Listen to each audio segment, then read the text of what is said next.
Welcome back to Inside Boxing's Throwdown. My name is Steve Johnson, Radio Martinez. We're going to recap with this past weekend's fights. We actually had some good quality fights for radio. First on Thursday, as you know, in Costa Mesa, California, a fight where we had Kevin Watts from California versus Denver's Manilo Lopez. That fight radio, Manilo unfortunately came out on the short end of it. He knew what he was up against. That was a very good competitive fight. I like both the fights. It could have gone either way in my opinion. Being a home guy, I thought Manny Lopez had done enough to pull out the win, but he knew, he even said it on the show, if it was close, he probably wouldn't get the win. Yeah, we talked about that and we had him on as a guest, and simply because we wanted to make a point where boxers all across the country have to make that move if they're going to get up there into the top plateau of boxing, if they have visions of becoming a world champ or contenders, then they have to break out of that local scene, and that's what Manny Lopez did. He broke out of that local scene and kind of went into the national scene. Unfortunately, he went into a guy's backyard that was undefeated, and I think everyone in boxing, I think everyone out there that follows boxing knows that when you box in someone's backyard, it's not real easy to come out with a decision. And this fight was one of them fights that was close. Mm-hmm. It was a good fight. They went back and forth. Naturally, everyone on Lopez's side of the equation felt Lopez won. Mm-hmm. And I'm sure everyone on Watt's side of the equation felt he won, because by no means was either of these fighters a slouch. They're good. They're good boxers, and I think they both have a good future in the sport. So we just have to wait to see what goes on with the Lopez's management. What's their next move? Obviously, Steve, do they bring him back and do they bring a boxer, not so much Lopez? When that happens to a boxer, do you bring him back and kind of back him up a little bit and then move him forward again? Or do you feel that was a good enough event and a good showing that you make another run for it? I don't know. I mean, well, I don't know either, but I do. I talked to Manny, and he's fine. He's ready to get back at it. And I just ended up by saying this: you haven't heard the last. You have not heard the last from Manilo Lopez. Let's move on to radio. Saturday we had some really good fights. Let's start off with the HBO Latino fight in Kissimmee, Florida, where we had Wilfredo Vasquez Jr. in a battle with Rafael Rivera in a featherweight, 10-round featherweight contest. Let me give some applause to the judges in that fight. I thought that Rafael Rivera, he got knocked down in the third round from Vasquez in an exchange where they were going. These boys were going. He got knocked down. He got up, got back right on Wilfredo Vasquez's ass. And I was even thinking to myself, I said, they're not going to give this kid the fight. And in a split decision, they gave him the fight. Wilfredo Vasquez Jr. Decided that he was going to be a little girl about it and stormed out of the ring. And, it is what it is. But I can tell you what, Rafael Rivera, kudos to you for a fantastic fight. It was a solid fight. Like I said, even if split decision was really right, because of the third round knockdown, that usually would sway it. But I thought, you talked about before, you went through it a couple of episodes before when you talked about ring gentlemanship, who's applying pressure, who's imposing their will. The Rivera kid did all of that. Let's move on to Saturday, the next, where we had in Brooklyn, New York at the Barclays Center. On the undercard of that fight, the main event, of course, was Daniel Jacobs and Peter Quillin. But on the undercard, first of all, we had two women that have gotten no publicity at all. Heather Hardy and Noemi Bosques. They battled to a unanimous decision win for Heather Hardy, but the controversy on that radio was that Heather Hardy came in 5 pounds overweight. She had to give Noemi some money to continue on with the fight. She got the unanimous decision, but to me, unprofessional. We talked about it before. Unprofessional to come in and to be 5 pounds overweight. There's no excuse for that. Well, here's my point, and we're going to go on because we got a lot more to talk about. But my whole scenario there is, why didn't Naomi just take her check and go home? She don't have to fight. Someone comes in 5 pounds underweight, take your check, you sign the contract, take your check, go home. Okay. I mean, so people got to be smart too. Okay? Also on that undercard, we had a comeback fight of sorts for Chris Algieri. You know, he lost 2 fights in a row. He came back and he hammered out a unanimous decision over Eric Bone.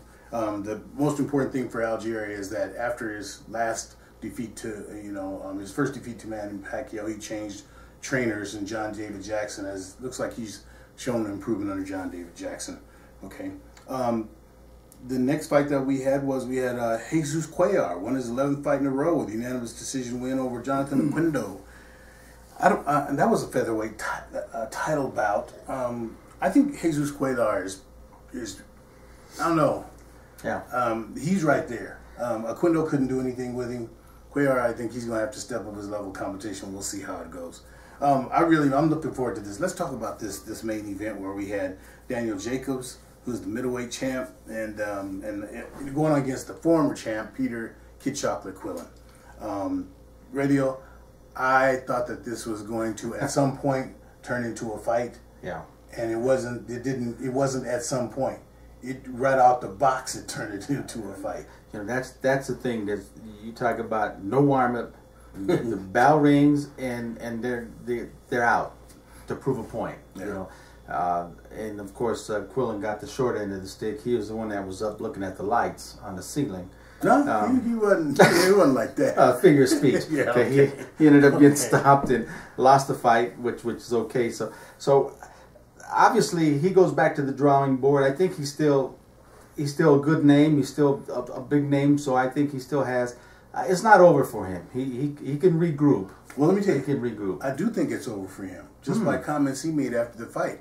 You know, when they were making references about a potential rematch, he didn't sound up for that. He made a comment saying that he's got other things to do besides boxing. And I think that this for him was pretty much. So maybe that was. He's going to move on. You know, but the controversy was the fight being stopped like it was, and like we talked about before, and I encourage you fans to do that. We watch a fight 3 times. We watch it the first time, then we come back and we watch it as a fan of one fighter and then a fan of the other. Yeah. Okay. Originally, I thought the fight was stopped a hair too soon, but when I watched it the second time, as a fan of Quillin, he was hurt. He was hurt. Yeah. He didn't know where he was at. Okay. Yeah, and so I have to give kudos to the referee, because even in the post-fight press conference, Peter Quillin mentioned the referee and how he's doing his job. And he said he mentioned that the kid, I can't recall his name now, but you remember the kid that I think he's still in a bad sure way. Is. And I can't remember his name, but he mentioned him and he said, I don't want to be in that position. And I think when you put it the conversation with him, I think Peter Quillin was digesting all of that, and I don't think. I'd be surprised if he came back and fought. It just makes sense. It just makes sense. I mean, that's why American football has gotten so much into this concussion protocol, and you see they're pulling fighters.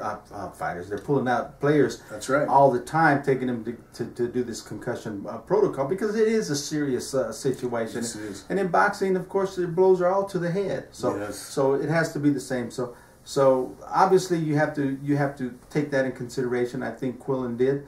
And obviously he has a plan B for his life, and that's good. And in the case of Danny Jacobs, tremendous fight. Let me back up a little bit of radio. These two personified everything that we would like to see in a championship fight leading up to it.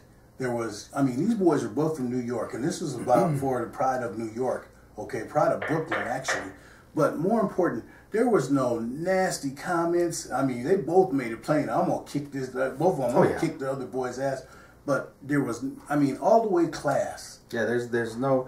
They felt they didn't have the need to get ugly to promote the event. Sometimes you do, but I'm gonna tell you what, things are gonna have to get. I don't know if they're necessarily gonna get ugly, but they're going to get questionable and controversial, because they find they're middleweight, right? Right. Middleweight. So right now the middleweight division, I'm going to say, is in chaos, because of the WBC and what they're letting Canelo get away with. Now don't forget, Canelo is the a WBC middleweight champion, which is a joke. But he's not going to fight Triple G. He's not going to fight Jacobs. He's not going to fight anybody at 160 pounds. No. I mean, he's made that clear. Yeah. You know, I'm fighting at Canelo weight. Okay. That's what we're gonna call. Yeah, it's title. It's Canelo weight. It's Canelo I weight. like that. He's fighting at Canelo weight, and that's it. If you want to take my bout away, you're going to fight at Canelo weight. 155. I mean, so obviously he made a 1 pound weight class. You know, 154 is junior. Right. Okay, so he made a 1 pound. 155. That's it. Okay, that's 155. So, so what are you going to do now? I mean, obviously he's holding the coveted WBC belt, and that's the belt everybody wants. The WBC is out on top of the world, and but what's the WBC going to do? Obviously, they've made no strong indication that they're going to force Canelo to fight at 160 or strip his belt. None of that. Instead, they come out the opposite, saying, well, we think they should each take a tune-up fight, referring to Triple G and them, take an interim fight, and then meet each other. But never do they address the weight situation. What are you going to do? Middleweight is 160, so why should a middleweight contender have to fight at Canelo weight in order to win the 160? So here Jacobs again. So I don't know. Maybe we'll see a Jacobs Triple G, you know, and maybe we'll see something. Hopefully we'll. But more important than that, we're out of time. We have to get ready to move on to the next episode. We'll come back and we'll talk about this upcoming weekend's action. And in the meantime, keep them hands up. Keep them up, baby. Okay.